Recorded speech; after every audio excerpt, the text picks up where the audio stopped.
Damián Loretti es vicedecano de Ciencias Sociales de la Universidad de Buenos Aires. Con él queremos hablar sobre la ley de Servicios de Comunicación Audiovisual.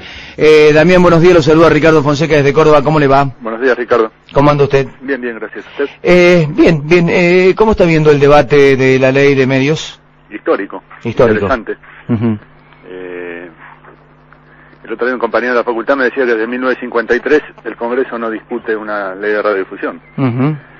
Y el tenor de las discusiones, las cosas que se dicen, no son cosas a las cuales estuviéramos acostumbrados los oyentes, o los televidentes. ¿Esto restringe la libertad de prensa? ¿Que el debate? Sí. No, el debate no, la ley. El debate, naturalmente que cada uno tiene su opinión y la puede formalizar y la puede formular tal cual se ha hecho hasta ahora, más allá de algunas apreciaciones que influyen, o mejor dicho, incurren en esta característica de tratar de medir qué es lo que hace el canal oficial o qué es lo que hace los canales privados con respecto a publicar o no la moción de a un determinado legislador, ¿no? Bueno, eso forma parte de la libertad editorial. Lo que pasa es que hay algunos que ya plantean que, hago un poquito de memoria. Si miramos algunos titulares de los últimos 10, 15 años, cada vez que se planteaba un envío de proyecto de ley, era amenazan con una ley. Por eso digo, si la pregunta tenía que ver con que el debate afectaba la libertad de expresión, porque hay algunos que dicen que amenazar con el envío de una ley es restringirla. Claro. No es mi posición, pero digo que existe. No, la ley no tiene cortapisas respecto de los estándares internacionales en materia de libertad de expresión. Un indicador de eso es el apoyo que dio Fran Larrué, que es el redactor de Libertad de Expresión de Naciones Unidas. Sí.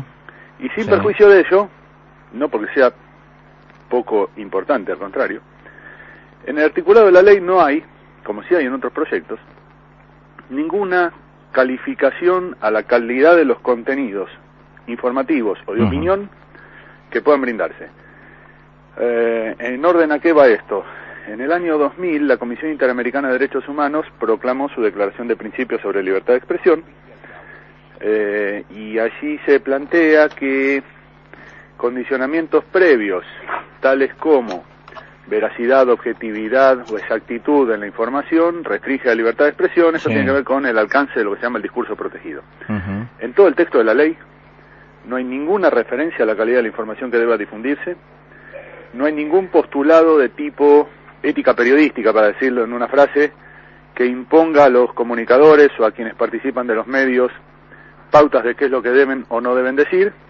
Sin perjuicio de ello, las sanciones que tienen que ver con contenidos en la previsión del proyecto tienen que ver con el incumplimiento de cuotas, es decir, con mínimos de producción local, nacional o independiente que están en todas las legislaciones del mundo.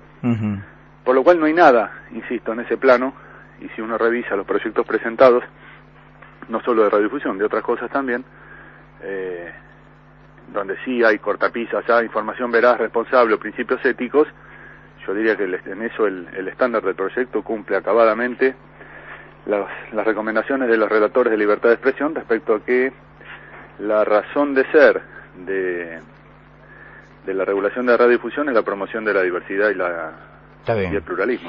Damián, la oposición y los medios concentrados monopólicos del país apuntan concretamente a 3 objetivos. El primero de ellos es la autoridad de aplicación. Su reflexión en este sentido, en materia de que se dice queda en manos del Poder Ejecutivo.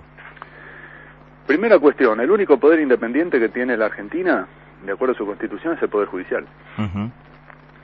Luego se han creado algunos organismos extrapoderes, como el Defensor del Pueblo o la Auditoría, pero son creaciones constitucionales. Segunda reflexión, eso importa que la administración del espectro radioeléctrico, entre otras cuestiones, tiene que estar en manos del Estado, por vía del Poder Ejecutivo, porque eso es cumplir la Constitución. Más aún, en aquellos lugares, como el caso de Chile o de Colombia, donde los organismos son autónomos, esa autonomía está fijada por la Constitución, no por la ley, con lo cual es una discusión distinta, y aún así, por ejemplo en Chile, es el presidente el que le propone a los 8 integrantes del Consejo Nacional de Televisión, en el contexto de una lista de referencias que se pueda tomar, y el Senado, no el Congreso, rechaza en bloque los 8, ¿vale? Si hay uno que no le gusta, tiene que rechazar los 8, y el presidente tiene que reponer una lista de 8. Y depende funcionalmente, en el marco de su autonomía, por supuesto, de un enlace que hace el Ministerio General de Gobierno. En los países parlamentarios hay, efectivamente, mayoría parlamentaria en algunos sitios, pero también hay mayoría del partido de gobierno, porque así se componen los gabinetes en los países parlamentarios. Sí. Ahora, yo invitaría a que alguien encuentre en el ámbito de América o de otros regímenes presidencialistas algún lugar donde haya minoría de los propuestos por el Poder Ejecutivo, y no la vamos a encontrar. Ahora, se dice concretamente de que, evidentemente, esto puede llegar a monopolizar o transformar un monopolio comunicacional privado en un monopolio estatal. No hay modo, la ley no habilita eso. La ley hace una reserva de medios públicos por jurisdicción, no es un 33% como equivocadamente se dice. Hay una previsión de que en cada área de cobertura exista un medio municipal, un medio provincial y un medio nacional y un medio universitario. Eso no es el 33% del espectro radioeléctrico ni por asomo. Si vemos Córdoba, el grado de explotación que tiene la ciudad de Córdoba en FM, importaría el 33% o 17 frecuencias. Y me parece que no llegamos ni de casualidad. Claro. También se habla de el año para desprenderse de las licencias por los derechos adquiridos. Bueno, eso es un año. A ver, primero distingamos que hablamos de derechos, que hablamos cuando hablamos de derechos adquiridos. Hay cosas que están sujetas a meras relaciones entre particulares. Cuando digo meras, no lo descalifico. Lo ubico en no son cosas que tengan licencia.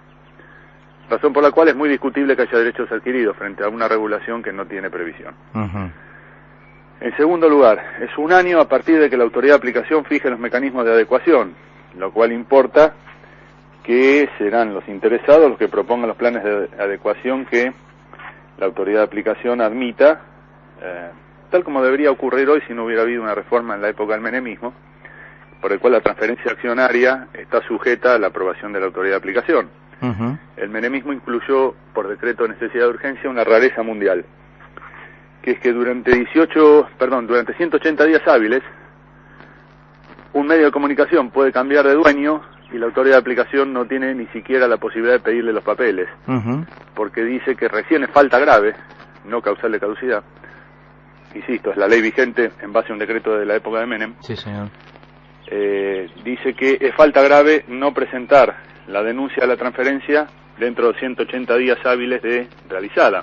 Es decir, que casi durante 9 meses podemos tener un medio a nombre de una persona que no es el titular y no hay ninguna obligación